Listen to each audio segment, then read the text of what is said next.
Bah, Côté voix, pour moi, c'est un film sur une histoire assez douloureuse qui a marqué la Guyane et aussi une famille. C'est un film à la fois tragique, mais aussi avec beaucoup de vie. C'est ce que j'ai toujours voulu, laisser un maximum de vie dans le film, donc voilà.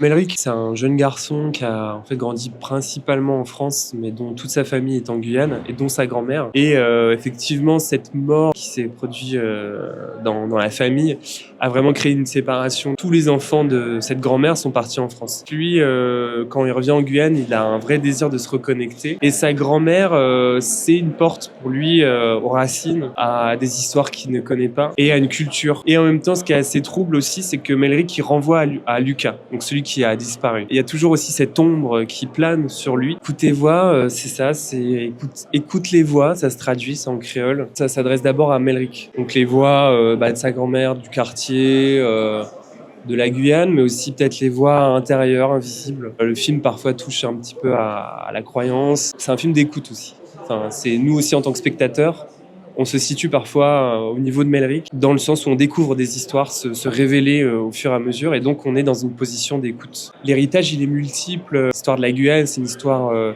qui touche à l'esclavage, à la colonisation, et plus récemment, depuis de nombreuses années, à la départementalisation. Donc, un système qu'a mis en place la France pour garder, en fin de compte, des colonies. Donc, c'est le cas des Antilles, Martinique, la Réunion. Et la Guyane, elle est dans ce système-là politique qui fait qu'elle est liée à la France. Mais en même temps, les réalités que vivent les gens sur place ne sont pas du tout liées à ce qui se passe en France. Donc, il y a une espèce on va dire, de dichotomie qui naît de ce système. Et évidemment, il y a un héritage là-dedans qui se lie très fort à la violence, puisque c'est une histoire de violence. Mais tout l'intérêt de mon film, c'est d'essayer de réfléchir à ça. C'est comment on n'en est pas juste des victimes, comment on joue avec ça. Et c'est vrai que là, je donne beaucoup de place aux enfants, à Melrick, mais aussi aux enfants du quartier, qui à chaque fois, en fait, avec leur vie, avec leur manière de parler, avec leur façon d'être, en fait, ils rejouent à chaque fois les cartes de ce qu'on pense être la politique. Il faudrait plus qu'on entende ces voix-là que celles des politiques classiques. La musique, c'est très important. La musique le reconnecte à ses racines. Le tambour, c'est ce que jouait beaucoup Lucas, son oncle qui a disparu. C'est comme une connexion avec Lucas, mais aussi avec en fait la Guyane, l'héritage, la culture de la musique. C'est aussi quelque chose qui est collectif. C'est là où ça se passe en fait la transmission. Et la musique, elle est importante en Guyane parce que c'est vrai que pour beaucoup de jeunes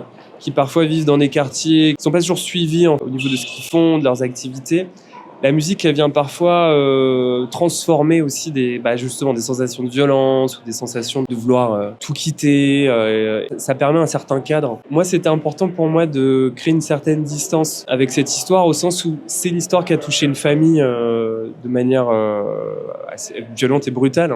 C'était un décès, c'était un meurtre. Donc ça détruit vraiment des relations parce qu'on a du mal à faire un deuil, à l'expliquer, à parler ensemble en fait quand il y a une telle perte. Mais ça a marqué aussi la Guyane, du coup il y a eu plein de marches blanches, il y a eu beaucoup de gens qui se sont mobilisés pour ça, et donc il y avait quelque chose qui dépassait en fait, on va dire, le simple fait familial ou le simple fait divers. Il y avait quelque chose de plus large, et c'est pour ça qu'en écriture, au scénario, on a voulu vraiment réfléchir à cette histoire comme une tragédie. C'est vrai que ces trois personnages qui sont dans le film, ils symbolisent quelque chose. Et c'est pour ça que j'ai voulu pousser plus la fiction pour ouvrir aussi cette histoire-là.